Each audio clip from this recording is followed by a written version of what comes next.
திருவாரூர் மருத்துவக் கல்லூரி மருத்துவமனையில் உலக காசநோய் தினத்தை முன்னிட்டு காசநோய் இல்லா 40 ஊராட்சிகளுக்கு மாவட்ட ஆட்சித்தலைவர் மோகனச்சந்திரன் கேடயம் மற்றும் நற்சான்றிதழ்களை வழங்கி பேசினார். அரசு மற்றும் தனியார் மருத்துவமனையில் காசநோய் சிகிச்சை பெறுபவர்களுக்கு சிகிச்சை காலம் முழுவதும் 1000 ரூபாய் ஊக்கத்தொகையாக வழங்கப்பட்டு வருவதாகவும், அதன் அடிப்படையில் இதுவரை 1317 பயனாளிகள் பயனடைந்துள்ளதாகவும் மாவட்ட ஆட்சித்தலைவர் தெரிவித்தார். தேர்தல் நடைமுறைகளை வலுப்படுத்துவது தொடர்பாக அனைத்து கட்சியினருடன் ஆலோசனைக் கூட்டம் மாவட்ட ஆட்சித்தலைவர் தலைமையில் நடைபெற்றது. திருவாரூர் மாவட்டம் மன்னார்குடி ராஜகோபாலசுவாமி கோவிலில் 18 நாள் பங்குனி திருவிழா கொடியேற்றத்துடன் துவங்கி நடைபெற்று வருகிறது. இதன் முக்கிய நிகழ்ச்சியான வெண்ணெய்த்தாளி திருவிழா வருகின்ற ஏப்ரல் 2ஆம் தேதியன்றும், தேரோட்டம் ஏப்ரல் 3ஆம் தேதியும் நடைபெற உள்ளது. உலக புகழ்பெற்ற திருவாரூர் ஆழித்தேர் திருவிழா வருகின்ற ஏப்ரல் 7ஆம் தேதியன்று நடைபெற உள்ளது. இதற்காக பிரம்மாண்டமான ஆழித்தேர் உட்பட 5 தேர்கள் கட்டுமான பணிகள் நடைபெற்று வருகிறது. தேர் திருவிழா தினத்தன்று அனைத்து அரசு துறைகளும் செயல்பட வேண்டிய வழிமுறைகள் குறித்து மாவட்ட ஆட்சித்தலைவர் அறிவுறுத்தியுள்ளார். திருவாரூர் மாவட்டத்தில் ஒரே நாளில் 500க்கும் மேற்பட்ட இளைஞர்கள் ஒன்று கூடி இரத்த தானம் செய்தனர். திருவாரூர், மன்னார்குடி, திருத்துறைப்பூண்டி ஆகிய இடங்களில் நடைபெற்ற இம்முகாமை நாகை நாடாளுமன்ற உறுப்பினர் வை. செல்வராஜ் துவக்கி வைத்தார். மேலும் 1000 நபர்கள் இரத்தம் தானம் செய்வதற்கு தங்களது பெயர்களை பதிவு செய்து கொண்டனர். சமூக வலைதளங்களில் போலியான நண்பர்களே அதிகம் என்பதை உணர்ந்து அனைவரும் எச்சரிக்கையுடன் செயல்பட வேண்டும் என்று மன்னார்குடியில் நடைபெற்ற சட்ட விழிப்புணர்வு நிகழ்ச்சியில் டிஎஸ்பி பிரதீப் அறிவுறுத்தினார். கான்டாக்ட் பண்ணுவோம், பேசுவோம், பழகுவோம். இந்த மாதிரி விஷயத்தினால நம்மளை ஏமாத்துறதுக்கும் வாய்ப்பு இருக்கு. நம்ம யாரு என்னன்னு தெரியாம ஒரு முகம் தெரியாத நபர் கூட இன்ஸ்டாகிராமோ ஃபேஸ்புக்லயோ பேசுறோம்.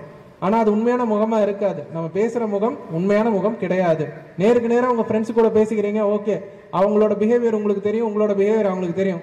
அடிச்சுட்டாலும் பிடிச்சிட்டாலும் இங்க இருக்க ஃப்ரெண்டு தான். ஆனா அவங்க அப்படி கிடையாது. ஆன்லைன்ல பேசுறவங்க ஃப்ரெண்டா இருக்கலாம் பார்ப்பதற்கு. ஆனா நேர்ல உங்க கூட பழகினா தான் உண்மையான முகம் தெரியும். அதனால நீங்க முகம் தெரியாத நபர்களோட இந்த மாதிரி ஃபேஸ்புக், இன்ஸ்டாகிராம்ல எல்லாம் பேசுறதை தவிர்க்கணும். அதுல என்னதான் நீங்க அவங்க வீடியோ போட்டிருக்காங்க, நல்ல போட்டோ வச்சிருக்காங்க அப்படின்னு நீங்க பார்த்தாலும் அது உண்மை கிடையாது.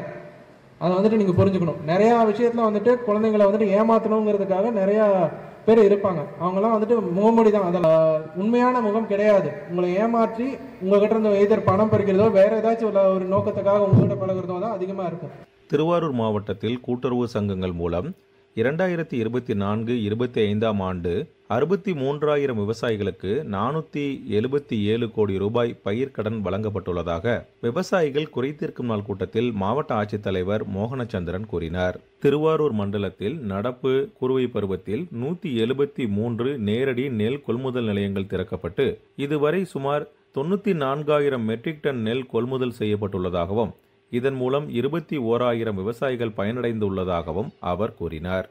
கொரடாச்சேரி வட்டாரம் திருக்கண்ணமங்கை ஊராட்சியில் வேளாண்மை உழவர் நலத்துறையின் சார்பில் புதியதாக கட்டப்பட்ட துணை வேளாண்மை விரிவாக்க மையம் விதை சேமிப்பு கிடங்கினை மாவட்ட ஆட்சித்தலைவர் மற்றும் திருவாரூர் சட்டமன்ற உறுப்பினர் பூண்டி கலைவாணன் ஆகியோர் திறந்து வைத்தனர். உலக தண்ணீர் தினத்தை முன்னிட்டு கிராம சபை கூட்டம் நேற்று மாவட்டம் முழுவதும் உள்ள கிராம ஊராட்சிகளில் நடத்தப்பட்டது.